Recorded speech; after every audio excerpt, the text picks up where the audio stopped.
What's up, everybody? It's me, Chris, back at you once again. Here to give my UFC 93 afterthoughts. Just going to talk about the 5 main fights that they showed. Nothing really got much to say about the one undercard fight they showed.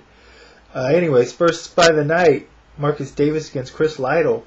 First off, I did alright on my picks on the main card. I went 4-1, but overall on my UFCFantasy.com picks, actually, only fight I got wrong was the Kane fight. So, pretty good. Anyways, like I was saying, back to fights. Marcus Davis, Chris Lytle.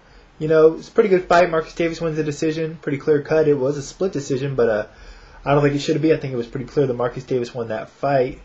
I'm not sure what the judge who gave it to Lytle saw. But, I thought it would be a little bit more exciting fight. Those guys promised they were saying they wanted it to be like a Forrest Griffin, Stephen Bonner 1 fight. In terms of excitement and whatnot, but Marcus Davis fought a smart game plan, mixed in his kicks, didn't just stand there and trade toe-to-toe like I think they kind of suggested or iterated that they might do before the fight. Lytle was chasing a lot, Davis was doing a lot of counter-striking effectively, and by the third round, Lytle was pretty much gassed out.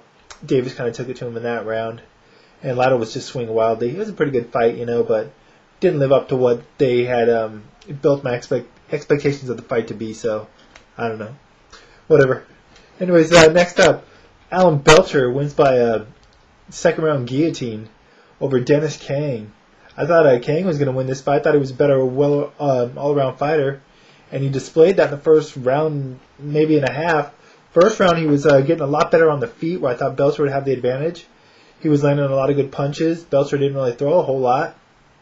And when he got Belcher down and on the ground, he was dominating with jiu-jitsu, not with jiu-jitsu, but with controlling the positions and whatnot, going for submissions. Belcher was just all on defense. Kang easily won the first round, and he was controlling the second round as far as having Belcher on his back and whatnot, but he just appeared to gas out once the fight got stood up in the second late. Kang looked gassed, went for a sloppy shot. Belcher caught him with the guillotine, tapped him out. So, disappointed in Kang's cardio. It definitely seemed like it let him down because he seemed to have that fight in control. Like he should have won that fight, but he didn't. So, props to Alan Belcher for pulling out the guillotine. Definitely an ending I did not see happening. Next up, we had Husmar Palhares with a unanimous decision over Jeremy Horn. This ended up being a better fight than I thought it would be. I thought Palhares would get a submission early, fairly easily. But Jeremy Horn showed a lot of gameness in there, showed a lot of heart, People, including myself, been questioning whether or not he actually still wanted to fight. But he proved it. There were plenty of times in that fight where he was getting punched in the back of the head, which I was surprised the ref didn't admonish Husmar for earlier in the first. And there was just plenty of shots that Horn was taking while Palhares was on his back. A lot of submission attempts that he fought off. If Horn didn't want to be in there, he definitely could have found a way out. But he didn't. He fought a game fight, He lost the fight, but he gave a very good effort of himself. Definitely deserved to be in that fight. Because I didn't know if he should even be in the UFC at this point. But Palhares looked alright, nothing special, He's got good jiu-jitsu. Needs to work on his stand-up and possibly his cardio if he wants to have if he wants to progress further in the middleweight division. Next up, Shogun versus Coleman. Wow. What a fight. Really thought Shogun was going to blow Coleman away. Thought he would dominate. Thought Coleman might be able to get some takedowns, but I didn't think he'd be able to do much. And Shogun was dominating in the first. Coleman looked out of it. A couple of people I was watching the fight with said late in the first Coleman was already gassed. I thought they were joking, but they were being serious. And somehow, somewhere in the second round, Shogun gassed out himself. I don't know what from, but his cardio was shot, and from there on, it was just a fight. It was hard for me to concentrate because I was laughing. I was so entertained throughout it because I felt like Coleman could go any minute. I've been watching UFC since UFC 1 that I ordered with my friend back in the day. And I saw a lot of the early UFCs when they were first on pay-per-view, and including the debut of Mark Coleman in the UFC and his ascension. And this fight reminded me of Coleman versus Maurice Smith, and more so Coleman versus Pete Williams, where Coleman was so gassed, and you were just waiting for that moment where he was going to get taken out because he could barely stand, but the other guy just, it either was slow coming or, for whatever reason it didn't happen. But I was just waiting for Shogun to land that big kick, that big punch, whatever, but he was so fatigued, he just couldn't do it. And it was just ridiculous to see Coleman get the easiest, weakest takedown attempts, but yet be able to get Shogun down because Shogun just had nothing left in the tank. But neither did Coleman, so when he got on top, he really couldn't mount much offense. I mean, this was by far one of the most entertaining fights, not for skill level, just for pure entertainment value, because you did not know what was going to happen. It was just insane. But an absolutely entertaining fight. Shogun stops him in the third. Maybe, I don't know if they should have stopped it. Coleman did go down. He was hurt, but I think he would have survived. There was not much time left.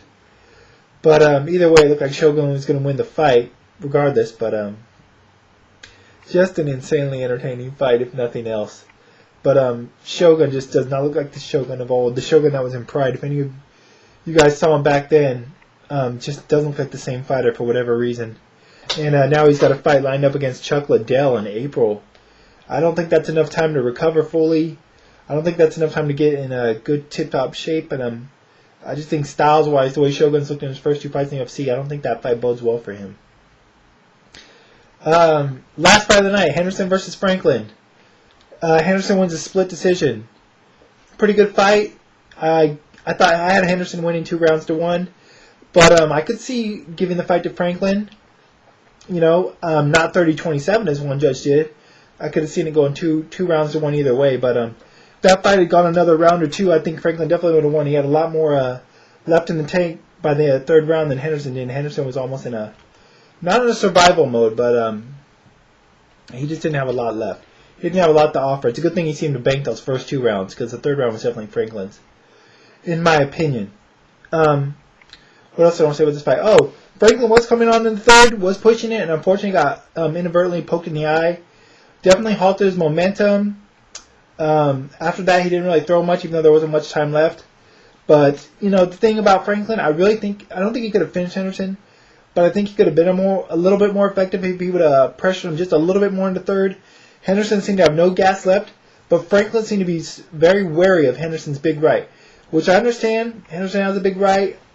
I said in my predictions that I thought Henderson could possibly hurt Franklin with the right, but Henderson just didn't seem to have enough gas left or enough steam to really be able to throw it with any force, or where Franklin would have to really worry about it. But he seemed to be wary of it, and thus he seemed to be a little bit more reluctant than I think he should have. I think he could have really dominated that third round a bit more if he would have applied more pressure. Either way, good fight. I don't think Franklin losing this fight, I think it's actually a good thing for him. He didn't really want to go on the Ultimate Fighter. I don't think he really wanted to fight at 185 again. I'm not for sure. I think there's a lot of good fights for him still at 205. There's a lot of fights I'd like to see him against. Shogun, Griffin, Bonner, Jardine, Vanderlei Silva. I think that'd be a great fight. Brandon Vera. The list goes on and on. Machida, Thiago Silva. There's just a lot of good matchups for Franklin at 205. So, and we won't have to worry about seeing him fight again for, like another 8 months, like Henderson, who's going to be stuck on the Ultimate Fighter. So, he lost, but it's not really a bad thing, to be honest. And Franklin's a really popular fighter. So, it's a gift and a curse. It's bad, but it's good. So, anyways, pretty good night of fights. A lot better than I thought it was going into it. I wasn't looking too forward to the card, but it turned out pretty good. Mostly because of the Shogun Coleman fight. But, anyways, I'm out of here. Till next time. Bye.